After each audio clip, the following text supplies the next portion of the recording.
All right, everybody, thank you for tuning in. And today I am back with a fan favorite, Mr. Lyle McDonald. Lyle, how are you? Oh, fine. Watching the world burn, just like the rest of us. So same old thing. Actually, random thing I wanted to say. Are you familiar with kind of the any of the big names in the world of soccer? Not if I can avoid it. Sorry, a very American attitude. We sort of think soccer is ridiculous, and I'm not exempt from that. Like I know this is one that's married to the Spice Girl. I know like Cristiano Ronaldo. Like unless they're like probably famous for something else, probably not. Okay, so what I wanted to say is maybe some of the listeners that are European will agree with me or disagree. So there is this coach in soccer called Jose Mourinho. He Okay. is one of the most famous coaches of all time, pretty much. Oh, And okay. I made this realization some time ago that you're basically the Jose Mourinho of the fitness industry. In that, so that guy is. Everybody admires him, but people kind of have this love or hate relationship with him. Yeah. And yeah, like some people think he is the goat, some people say he's an asshole, and Yeah. Fair he's a enough. nice person. But like if you get him in the wrong moment, you will have a hard time. So, Fair but the enough. commenters can let me know if they agree with me. Okay, I'll take it. Anyway, so the first thing I wanted to ask you actually is if I'm correct, you started doing some of these online consultations for people where you can talk to you for, I don't know how long on Skype or whatever. Is that correct? Yeah, after much debate and trying to avoid it, yeah, I am doing just single consults. Like I'm not doing online coaching or month to month stuff or anything like that because I don't have the patience right now. So yeah, it's just like for individual consults, people have issues or want to talk, or hell, just pay if you want to just curse me out for an hour. I'm okay with that. So yeah. Yeah. And what I was going to ask about that is I'm curious, did you have any kind of surprises or dominant experience with people with the problems that they come to you with, or just something interesting that you observed in general? It's been, a little bit of a mix. Some of them were, I hate to say standard consults because that seems like really dismissive to when people, some of it is people looked and kind of optimize the program that they are on. And I'll be honest, a lot of the people who've wanted consults with me really didn't need any help. I looked at what they had drawn up on their own. I think they just wanted kind of confirmation. I had a couple of recent ones. I don't like to share too much personal information. One that involved actually a genetic sleep disorder combined with shift work, and that is not really within my wheelhouse, but it certainly prompted me to do some research. Another one was a similar sort of night eating issue that's very genetically driven and obviously makes dieting very, very difficult. Did one actually with someone I've known for quite some time that had to do with nootropics for dementia, which is very much not within my wheelhouse. It's not something I've ever really paid a lot of attention to. So yeah, it's been kind of a mixture. I got one very strange request that I actually didn't take, which basically they wanted someone in the field already, like someone who is had fairly high standing in the field that wanted to talk to me about like polyunsaturated fatty acids, and I'm like, I don't need to explain this for an hour. So I sent him a bunch of links and was like, yeah, you don't need my help on this one. So yeah, it's just been kind of a mixture. But between, like I said again, fairly, typical. Can you look at my diet, training, help me set this up for whatever goal, and then a few very more unique ones that were definitely forced me to do some homework, which I don't mind. Cool, interesting. So today we have a couple of topics that I would like to discuss, and the first thing is something that you're very well known for, and I know you did a whole bunch of interviews and podcasts on this. But that's the topic of refeeds and diet breaks, because recently I had some podcasts on my channel which were kind of discussing like, well, are they really that beneficial as we once thought? And then of course people commented like I wish I heard Lyle McDonald's commentary on that. So now we have the chance. So Lyle, as of 2020, where do you stand on refeeds and diet breaks? Probably somewhere in the middle, sort of for history. Like I didn't invent any of these concepts. And for any listeners not clear, a refeed and I think we'll address the semantics of this later, was traditionally considered a day where carbohydrates were increased very greatly, either to maintenance levels or even slightly above, depending on the conditions. The goals were refill muscle glycogen, hopefully raise leptin levels, hopefully, decrease some of the metabolic adaptations to dieting. The full diet break concept was based on an early study by Wing. Basically, the idea is that you take anywhere from 7 to 14 days during the diet to eat at maintenance. Again, a couple of goals. And my primary focus years ago was really on the metabolic aspects, and I think there are other important issues. The idea being that by sort of stabilizing the new body weight, you could reverse some of the metabolic adaptations, and when you returned to dieting, that it would improve your results, right? Rather than you coming from this position where your body had been constantly fighting back, you're sort of starting from a little bit better place, on top of other benefits. For athletes, if they were losing performance, if they were losing muscle, having those 2 weeks at maintenance calories allowed them to regain that. They could raise their training volume a little bit, assuming they cut it. They were able to adapt, so that was sort of a benefit in that sense for even the general dieter. And this could be an entirely separate podcast. Let's face it, fat loss is the easy part. Long-term maintenance is the difficult part. And among other things that I think the full diet break can accomplish in that situation is giving people an opportunity to practice maintenance, which is often much more difficult. Separate topic, I think you want to focus on the metabolic stuff for at least the time being. So, when I first wrote about this was 2004, and this was in sort of the early leptin days. At least when they were really starting to put a lot of that physiology together. And, I was very excited about it. I was much younger. And in hindsight, I would probably look back on at least some of what I wrote or some of the enthusiasm I wrote about it in a much more tempered way. If nothing else, based on what we know now, I'd originally proposed a 5-hour refeed, a very short period of high calories. And I can say with really no hesitance that from a metabolic standpoint, that won't accomplish anything, right? It will refill muscle glycogen, gives your body a little bit of a break, but as far as having any meaningful impact hormonally or on metabolic rate or I can say absolutely without exception that will not do anything.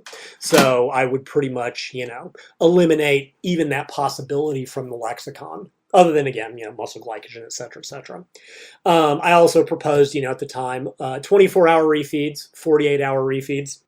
And again, I was looking at, how quickly do leptin levels increase relative to, and we know that they decrease very quickly when you diet, and they go up very quickly when you overfeed. We also know that there is a delay in when things like appetite, energy expenditure start to adapt, right? So it's not like there's an immediate effect. I mean, fine, thermic effect of food, maybe move around more, people get, the carbo sweats, but big picture. And one thing I wrote many years later, I think is probably part of my ultimate diet too, as I thought about it. Okay, when you start dieting, leptin levels drop very quickly, like 50% within a week. And we know that about day 3 or 4, it's when you start to see, some of the adaptations. Clearly there's a lag. It then made logical sense to me that the lag probably works in the opposite direction, right? And we can get up our butts with evolutionary theory and go, okay, look, you're a human. If there's one day of no food, it's no big deal, right? Your body doesn't, quote unquote, know anything. 2 days, 3 days, okay, by day 4, maybe there's a problem. And I think that partially explains, same thing when you're starving or you're dieting. And dieting is just starvation on a longer time frame.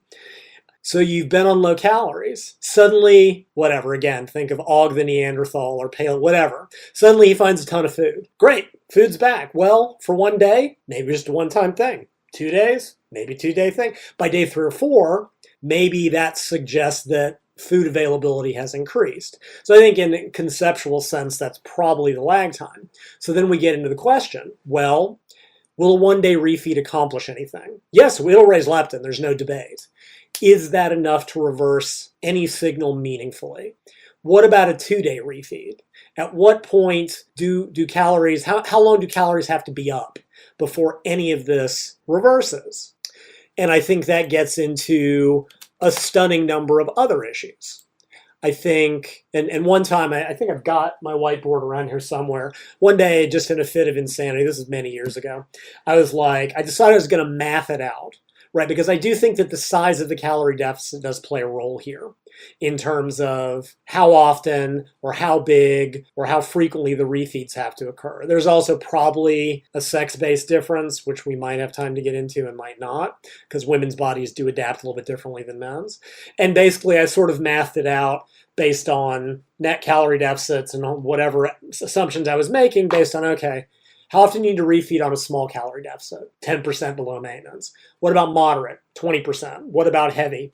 And honestly, I came up with about what I wrote in that first book, which, was probably as much guessing and estimations as it was anything else. But we really don't have those answers. And that's always been sort of one of the debates. Well, I guess there's two issues. One, do we have data showing that this matters? Does it actually increase energy expenditure? Does it reverse any of the adaptations meaningfully? And I know there's been some more work on that now. I don't know how much is on the shorter refeeds. I remember somebody I knew doing a study because he consulted me on how to set it up. Bill Campbell did one recently. Yeah, right. Yeah, that looked at energy expenditure and lean body mass. And I listened to part of the podcast you did with Dave Mangione, and just let it go. Just let that joke fall. Just let that joke land. Just nobody will get it except me, and that's fine. I didn't get it. Can you explain? So there is an old, I want to say 80s American musician who played trumpet named Chuck Mangione. He's got a really famous acoustic song, Cartoon King of the Hill, which you're probably not familiar with either, did a riff on it. And because I like running jokes because I'm ridiculous, for a while I couldn't get Dave Mangioni's name right in my head. So I just started calling him Dave Mangione because I think I'm hilarious. Like I said, moving on. And I listened to the podcast you did with him, and I guess Campbell unfortunately did the secondary measurements like right after the refeed was done, so we don't know if the lean body mass retention was glycogen and water. Like, this is always an issue with these kind of things. And I don't recall if he found that there was a meaningful impact on any component of energy expenditure. So that I think has been kind of the long and the short of the debate over refeeds. A, how long do they need to be meaningful? B, do they have a quantitatively large enough effect to care? C, and I think this was another question that came up when you were discussing this with Dave, was, for all we know, the next day you're right back to where you started, right? For all you know, you go right back to where you were and you've basically accomplished, kind of jack squat nothing. And to my knowledge, nobody has really measured this. And I realize that it would be probably expensive. I don't think it would be technically difficult, right? All you got to do is resting metabolic rate, couple weeks of dieting, couple days of refeed, couple more days of dieting, just to see what happens. And I realize there's more energy expenditure than just resting metabolic rate, but at least that would give us some indication. However, I do think, and again, I think you brought this up with Dave, and I believe this was in reference to a previous podcast you'd done with Menno, is, okay, what can we derive from the ICR data or the ADF data, the intermittent calorie restriction or the alternate day fasting? Because in a vague sense, and this gets into the semantics of it, right? So alternate day fasting, you alternate as one day at like 20, I think it's 25% of maintenance calories is one meal. And then they allow the subjects to quote unquote eat normally. And when they've done the work, at least as I remember it, they typically eat anywhere from 5 to 10% below maintenance to 5 to 10% above. I believe that's what the alternate day fasting has generally found to be the case. And what you see is that over the course of 7 days, right, you do 4 fasting days and 3 or reverse or whatever, like, there's still fat loss, there's lean body mass retention. And again, this is obese individuals. I know this doesn't necessarily carry over to lean athletes. They find that fat loss is effective. I don't recall if any have measured energy expenditure per se. And then what they, of course, conclude, because again, they compare that to a straight deficit, right? And they equate the deficit. And the same thing with intermittent calorie restriction. There you're dieting 2 to 3 days in a row, and then you have a quote-unquote maintenance day. You diet a couple more days. They set it up so that the weekly net deficit is the same. And the fat loss is invariably the same. The researchers conclude, well, ICR and ADF have no inherent advantage over straight caloric restriction.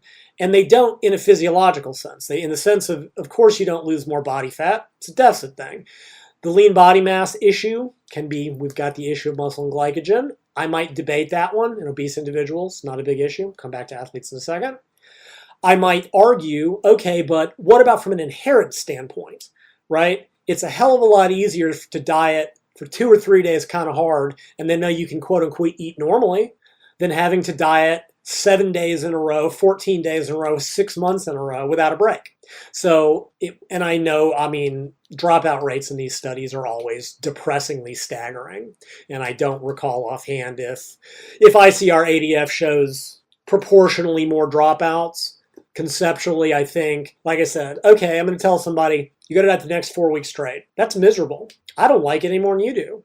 Okay, you've only got to diet for 6 days, then we'll give you 1 day at maintenance, like your refeed. Or, that's easier, right? It's like training 7 days a week versus 6 days a week. 6 days a week is 6 on, 1 off. 7 days a week is with no break at what? It's just psychologically impossible.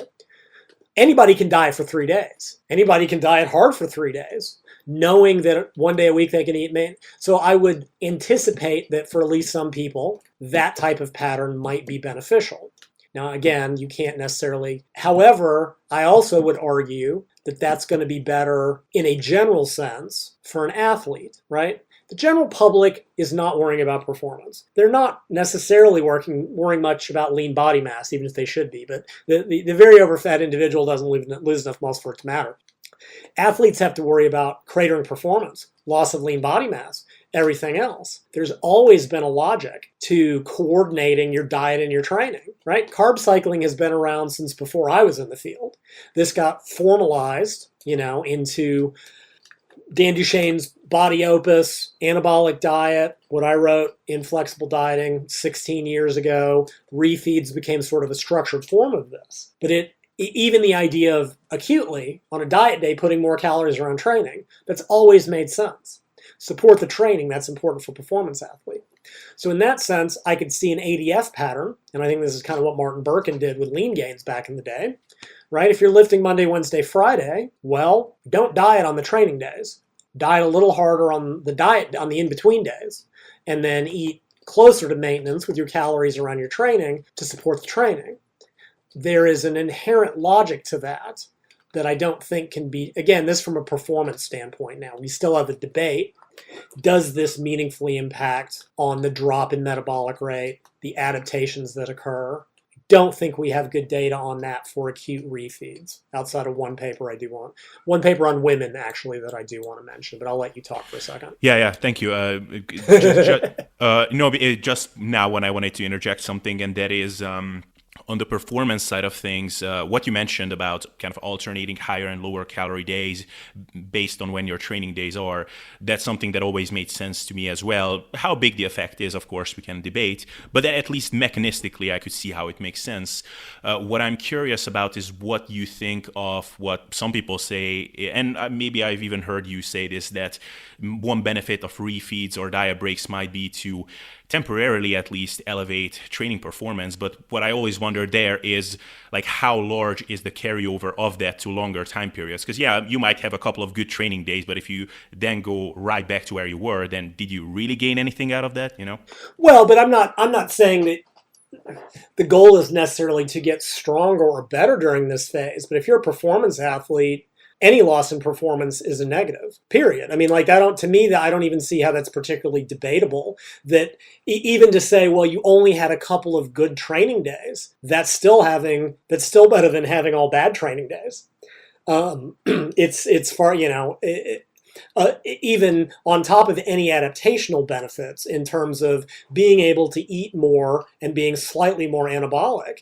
Preventing performance loss in a performance athlete is critical, and I would even argue, and we don't have time for this debate over maintenance training for muscle maintenance. But if you're not able to maintain the weight on the bar in the long term, you start to lose muscle. So to me, I don't even see how that argument can be made. in the sense of, yeah, fine, it's only a couple training days. That's still better than having nothing but crappy training days. Yeah, of course. I just meant like, for example, let's say you diet for 2 weeks, then you take a couple of days at maintenance or something to give yourself a break.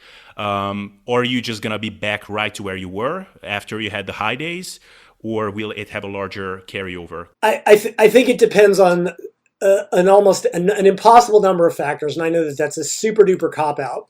Is it, again, are we looking at a moderate deficit? If you're only on 10% calories, you may not see a drop again for a while because it's such a tiny deficit. Most people don't do that. Even at 20%, who knows?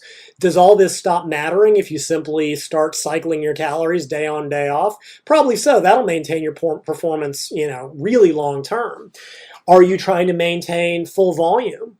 Or are you cutting your volume by some amount to, something that I've advocated for absolute years, to that during during dieting, you eventually have to cut your training volume. You're better off doing a lower volume of higher quality training than doing a ton of volume that's all crap. And I realize that's no longer in vogue, but those folks saying you need to increase volume when you're dieting can be wrong, just like everybody else can be wrong, and they'll see that I'm right eventually. Anyway, so I think it depends. I don't think you can really answer that. I just don't think it matters. I think that if you can bump your performance back up to where it was even once a week, that's still better than having an entire week 10% below, because that will eventually lead to long-term fitness loss. If you cannot maintain your intensity where it was, you will lose fitness. So to me, it doesn't even matter what the quantitative magnitude is. Anything that even, like I said, because we even know that, like, in the weight room, you can train once a week during maintenance. On a diet, I don't like. Once a week is fine. It's not my favorite frequency, and that's a whole separate thing. But if you can have one hard workout per week, you can maintain your strength and probably your size for pretty extended periods, so long as you maintain intensity. And all the maintenance, all the tapering data, it all supports that. Intensity is the key. If you are not able to maintain weight on the bar over time because your performance is cratering, that will lead to muscle loss because you have removed the tension stimulus that the muscle needs. So even being able to maintain that single workout per week per muscle group in the long term will pay dividends, because eventually the diet's going to be over. And yes, again, who are we talking about? Physique athletes, performance, who gives a crap? They have to maintain muscle mass. I still think it's important. Many performance athletes diet to get in shape for their competition season. Endurance athletes have very long competition seasons. Powerlifters may be doing it, or Olympic lifters, for a single meet. Anything they lose when they're having to diet, they have to have on competition day. And depending on how they diet and how long and when and yada, yada, yada, like anything a performance athlete loses is going to be a negative if they're dieting into competition season. Again, physique, not performance-based, do whatever it takes to prevent muscle loss. But I still do think in the aggregate, even a couple of decent training days every couple of weeks, or having a week of improved training to regain anything you lost, right? Because let's say you're doing the way I approach dieting. You reduce your training volume, you maintain intensity. Fine, volume, primary driver of hypertrophy. It's not, neither here nor there. During those 2 weeks, you can bring your volume back up to where it was. Anything you might have lost will be regained. Then you move back into maintenance, and hopefully you'll be able to hold on to it till it starts to lose again, and then you do another diet break. So to me, I just don't personally, and again, obviously, if you diet properly, a lot of this is minimized. But I think providing sufficient calories on heavy training days, to me, that's part of dieting properly, for whatever that's worth. Okay, so another thing there, which you sort of hinted at, is how much of this do you think is kind of mediated by altering the overall deficit? So, for example, let's say you have a 20% deficit one day a week. Let's say you have a refeed. The next day, glycogen levels are loaded and you get better training performance. How much do you think you could achieve the same result if you had only a 15% deficit or a 10% deficit on all weeks, and it would be equated? And maybe then you could actually have more slightly better training days than you're having now. versus just having that one better day? How do you think this would play out? Yeah. Oh no. I think absolutely. I think there's absolutely going to be a relationship between the size of the deficit and how much any of this is impacted, right? And you can there hasn't been unfortunately enough comparative data, but you certainly see that in terms of like the metabolic adaptations. But so yeah, at a 10% deficit, I would program a refeed far less frequently because it's just not needed. Right? If you start looking at like the net calorie deficit, right? So like let's say you got someone with 2,000 calorie maintenance is 2,000 because this is the only way I can do the math in my head. 10% deficit is 200 calories a day, 1,400 calories a week. 20% deficit, 400 calories. That'll be double, 2,800 calories a week. Let's say they go big. Let's say they go protein sparing modified fast, 1,000 calorie deficit, 7,000 calories per week, right? So you've got 1,400, 2,800, 7,000. In the sense that leptin is responsive to calorie intake and fat loss. Fat loss will be faster with the bigger deficit. I would anticipate the very large calorie deficit individual very much needing a refeed far more frequent, right? Their carbs are going to be much lower. Again, it depends on what to do with their training volume, right? The 20% deficit might need a refeed day or two twice as frequently as a 10% day. They're going to be getting a bigger hits performance, but they're also losing fat twice as fast, generally, in the aggregate. And that's the trade-off. How many people are willing to do a 10% daily deficit, 1,400 calories, less than a pound every 2 weeks? Yeah, if you're a lean physique athlete, that might be valid, especially towards the end of a diet.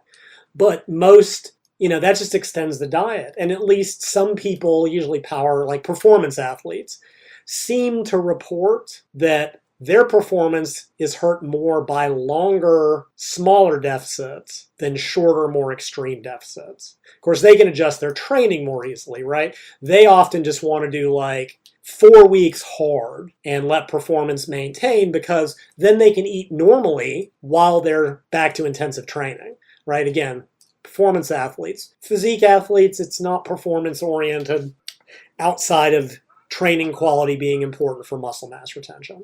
So yeah, I absolutely think it would depend on that. The 10% deficit guy, unless they're super lean, they might only need to raise calories 1 day every couple of weeks or 2 days every couple of weeks. 20% guy, probably once a week. The 1,000 calorie deficit guy might be even more frequently or whatever. I mean, again, what's their initial body fat percentage? What's their training? Speaking roughly.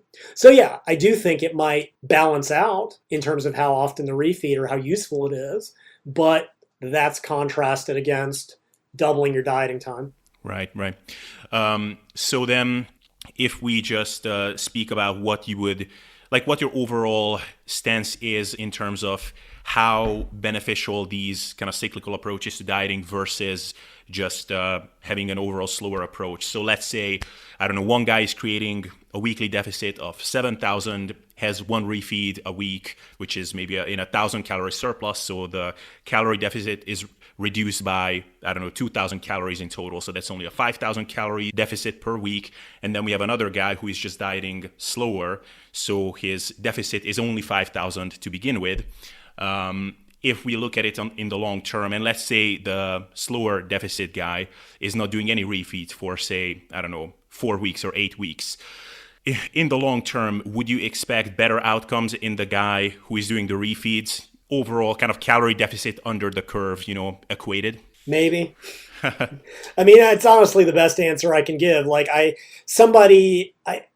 there's a study, I cannot find the damn thing for the life of me, years ago that I swear to God used some sort of alternate daily fasting, calorie alteration, and actually found that leptin didn't fall over some fairly extended time. I have not been able to find that for over a decade, possibly longer.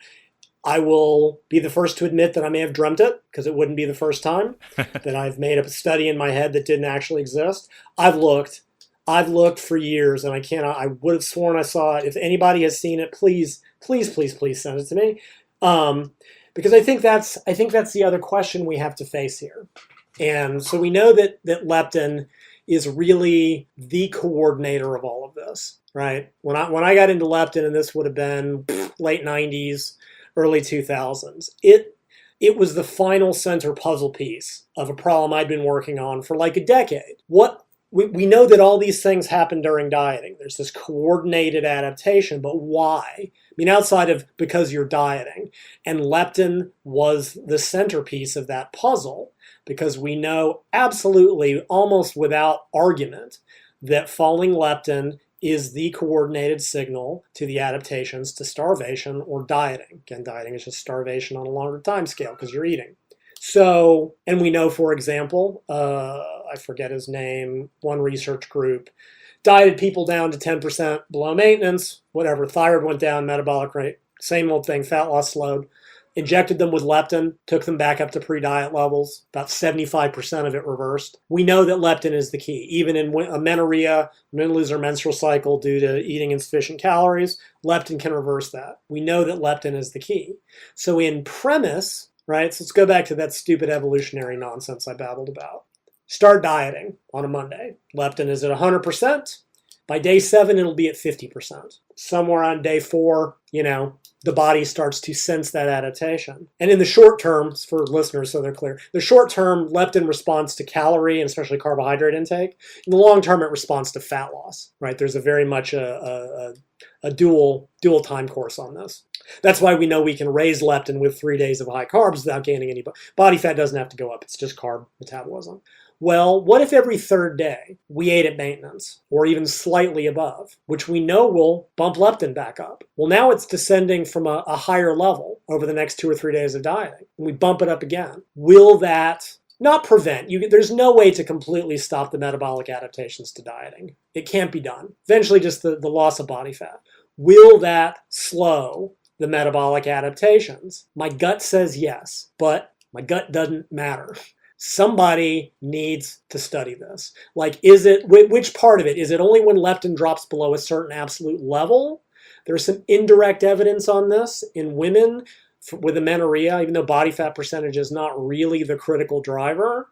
It is permissive. You only generally see this in women below a certain body fat level, and it is when leptin, from memory, gets below a certain level. So is there an absolute value below which, right? Say a lean guy, 10 nanograms per deciliter of leptin, whatever the units are. Maybe if we can keep it above 7 for some period of time, will that prevent the adaptations or at least slow them down? My gut says yes. I would like to see data. I'll be happy to be wrong. But until that point, a lot of this is us arguing back and forth, debating and discussing back and forth. We're getting, something that there's just not really good data on, not acutely. And the full diet break stuff is different, which is why I've been focusing really on the leptin, on the acute refeeds, because I do think they need to be considered differently. But in the refeed sense, metabolically, maybe. I think, the performance thing is a big part of it. I do know years ago, when we discussed this with Eric, right, we talked about the water retention thing that can occur in hardcore dieters, and his experience was that having a maintenance day often enough seemed to prevent that. And we know that there are hormonal factors. Low leptin allows cortisol go up. Leptin inhibits CRH directly. So leptin goes down, CRH goes up, cortisol goes up. That can cause water retention. In women, where cortisol can be even more damaging, even taking a day off and raising that will reduce cortisol levels. This has even if there's no metabolic advantage, there are acute hormonal advantages or potential advantages that I do think play a role here, and something we might consider in terms of the frequency of refeeding, or the duration of refeeding. And this is, again, something I want to see studied. Let's say doing a weekly diet, you set up a moderate deficit, 20% of maintenance, right? You're aiming for just under a pound of fat. Is there a difference between dieting for 5 days and eating at maintenance for 2, right? A typical cyclical structure. Is there a difference between that, dieting for 2 or 3 days, having a maintenance day, dieting for 2 days, maintenance day, right? Does it matter? I don't know. I can probably make arguments. I suspect it probably is a wash, right? If you split them up, leptin drops for 3 days and you bump it back up, and then it's falling from a higher level. If you eat at maintenance for 2 days, you're probably going to bump it higher than when 1 day, and then it's falling from an even higher level. I suspect it's a wash. Haven't made up my mind yet. I want somebody to study it. I just do, so that we can answer this once and for all. Like I said, I'll be happy to be wrong. So yeah, My conclusion on the refeeds from a metabolic physiological standpoint, metabolically, meh, maybe. Physiologically, I think there are advantages. I don't know if you want to talk about behavioral stuff, because I think that's the other factor that needs to be addressed here, is its potential to positively or negatively impact the overall dieting process in a adherence, from an adherence point of view. Hey guys, just a 20-second interruption. If you're interested in working together with me and having me in your corner as a coach for your fat loss and muscle building goals, you can read up on the services I offer at abel.csabai.com, or you can email me on the address in the show description. That's it. Let's continue with the show. Yeah, let's get into that just in a second, but you mentioned that you consider diet breaks to be a different animal. So from that, I would assume that you're more optimistic or more confident about the benefits of those? Very much so. And actually, hang on, before I forgot, something I did want to bring up that is at least indirect, and is very indirect evidence. So there's been a big question about, women in the loss of menstrual cycle, right? There's been an issue for a few decades. We now know really what's driving it. Ann Lukes has done 1 billion studies looking at low energy availability, which you can think of as it's calorie intake minus exercise energy expenditure, normalized to lean body mass. It's the number of calories left over after exercise is dealt with. And what she showed is that in women, when energy availability falls below a certain point, there are stereotypical adaptations. Decrease in luteinizing hormone pulsatility, decrease in thyroid hormones, energy expenditure. Basically looks very much, it's just like starvation. It's just like dieting. It's the same set of adaptations. Now, all of her studies are short-term. Let me make that very clear. 5 days, meticulously controlled. Now, in animals, it had been shown, I forget it was rats or primates, that 1 day of high-calorie overfeeding could reverse those hormonal changes. Now, we know that animals are not a great model for humans, especially rats and mice. Primates are closer, but rats and mice are a terrible model for humans. And so she did her typical 5 days of low energy availability, very hard deficit. It was like 5,000 calories. It was a pretty big deficit. I forget the numbers.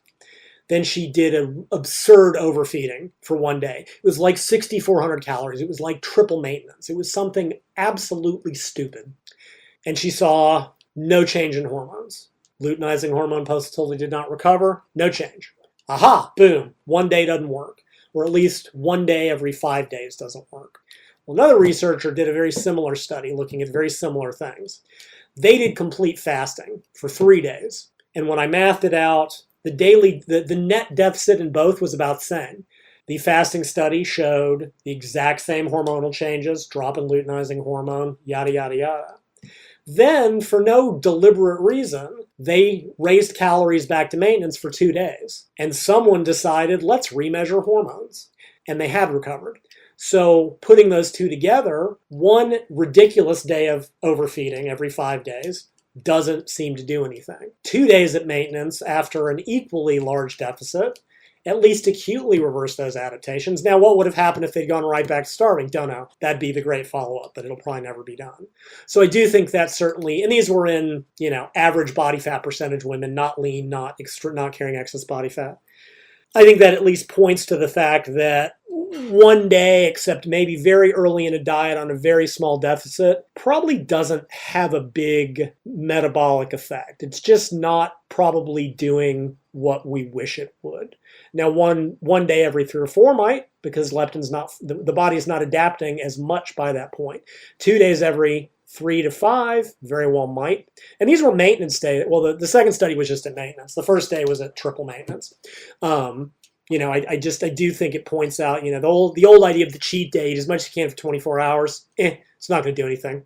Probably has to be at least 2 maintenance days a week to even have the potential to have an effect.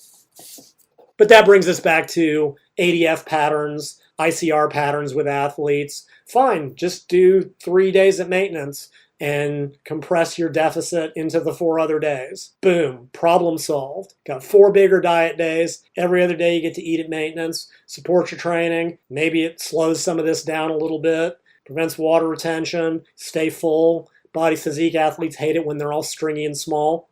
which is what happens when they get glycogen depleted. They look skinny fat because their muscles are all depleted. Yeah, boom, problem solved from that standpoint.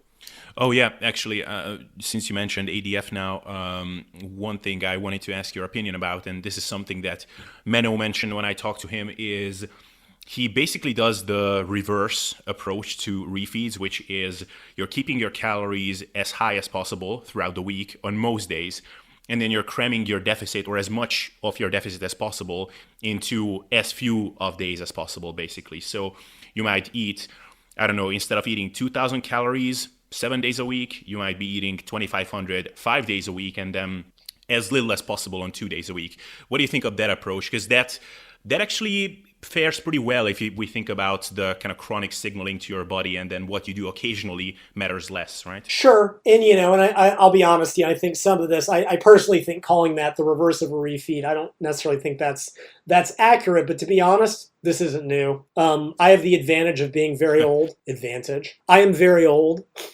I've been not only been in this industry forever, but I was before the internet. So I was able to get exposed to some of the early ideas that aren't. Fred Hatfield was advocating for reverse cyclical dieting in at least the 80s, if not earlier. And the goal was not even necessarily to lose fat so much as to support training during the week and stave off fat gain. Because in a very real way, that's just as important, right? And that's like we can get into semantics. Like, how are you defining progress? If you're dieting, if you have higher calorie days on training days, even avoiding performance loss, I see as a benefit. Now, no, you're not getting any stronger. You're not getting any better. And actually, a paper came out literally today looking at that. Oh, no, there it is. Like literally today. The influence, or it was just, I saw it today. The influence of cyclical ketogenic reduction diet versus nutritionally balanced reduction diet on body comp, strength, endurance, performance. And they did what I wrote as the CKD so many years ago and what they found was that in the nutritionally balanced diet, people did make performance gains. These were 1 year of training. In the CKD, they didn't lose anything, but they didn't gain anything. Although they also didn't describe the training, so I don't know what to make of any of this. Like, they didn't describe the workout beyond it was individualized. Okay, fantastic. Anyway, so avoiding fat gain can almost be as beneficial. And I realize I don't think that's exactly what Menno's doing. Menno is saying, okay, eat at maintenance for 5 days and then have 2 monster deficit days. Well, that's the old 5-2 diet. That was studied years ago. And that's all he's doing there. And yeah, there's absolutely some logic to that, right? What we're basically looking at is sort of like, as I see it, 3 different extremes. And I know, again, I believe Eric does it this way too, right? Because I know he, or at least did, early in the physique diet, right? We're looking at 6 months of dieting. 1 day of refeeds, not that lean, not dieting that hard, performance isn't tanking. So you get leaner, 2 refeed days. So you get even leaner, you might have 3. However, to maintain the weekly deficit, that means that the individual deficit days have to be bigger, which is, and so we've got 3 extremes. We've got chronic calorie restriction, 20% off 7 days a week, no break in sight. The other extreme, you've got what Menno was describing, eat presumably at maintenance during the 5 days of the week, maybe a little bit higher, sport training, maybe, and then have monster deficits 2 days a week. Because if you look at like what you can achieve with a protein-sparing modified fast, if you look at the alternate fasting studies, they're using like 25% of maintenance calories, which I think is too low for athletes, unless it was all protein, and even then it's close. And you end up with like the same net weekly. And then in the middle, you've got a happy balance. Rather than 0 refeeds and 7 moderate deficit days, rather than 2 extremely diet days, you've got 4 moderate diet days and 3 maintenance days. I think we can argue across one another for weeks about which is better for any given individual in any given situation. Like certainly, and I believe this is, again, when I listened to your podcast with Dave, for many people, it's way easier to just to suffer for 2 days than to diet. Dieting moderately sucks because you're eating kind of less than you're used to. It's like, I could still, if it fits your macros, I could have a couple cookies, but I don't want a couple of cookies. I want all the cookies. If you can't have any cookies, it's real easy to not have any cookies. And then on the other days, you can have all the cookies. That's part of why cyclical dieting, cyclical keto worked well for me, especially, and for many people. Having some of the carbs sucks. Having none of the carbs is easy. Having all of the carbs is easier. As much as anything, it was behavioral. Let's take out the trigger foods. Let's just give people a bright line boundary. No carbs, because then there's no question about it. You don't get to have that first little bit that makes you want more. And there's a great deal of logic to that. Also, with only 2 hard days of dieting, hunger frequently won't kick in. Hunger usually kicks in about day 3 or 4. We know that even under complete fasting conditions, metabolic rate typically goes up on day 3 or 4, right? It doesn't start to really go down in the short term. SNS output increases to mobilize fuel. This idea that dieting for 1 day will crater your metabolism is just old BS that needs to die. So yeah, there is but then again, if you're alternating every other day, hard deficit maintenance day, 6 one, half does the other. I think it comes down to what people prefer. Situational. One of my consults, actually, I kind of gave advice very similar to what we just talked about without getting into the details. During the week, they were very able to stick to their diet. On the weekends, they weren't. And across 2 days, if they ate in an uncontrolled fashion, they'd offset their differences and said, cool, just make Sunday an alternate day fasting day. Have the one meal, whatever, so that it ends up being a low enough calorie day. Problem solved. So I just genuinely think once you get past out of the straight calorie restriction approach, we're just looking at variations on a theme. How often are you training a week? I know Menno tends to be very high frequency. Obviously the alternate day stuff doesn't work real well if you're training 5 days a week because you've still got training falling on 2 diet days. Martin was a big fan of 3 days a week weight training. I recommend people move to maintenance and cut their frequency because training too frequently on a diet tends to blow people out in the long term. If you're doing, even in the same vein, right? I know people that like my rapid fat loss diet, it's protein sparing modified fast. They would rather suffer for 2 weeks a lot and be done than kind of suffer for 3 times as long. Also, they can get back to normal training more quickly, right? The whole mini cut idea. So we're looking at sort of this continuum that are all sharing, I think, very similar concepts, that once you get out of the straight calorie restriction model, it's just a matter of how it gets implemented. Right.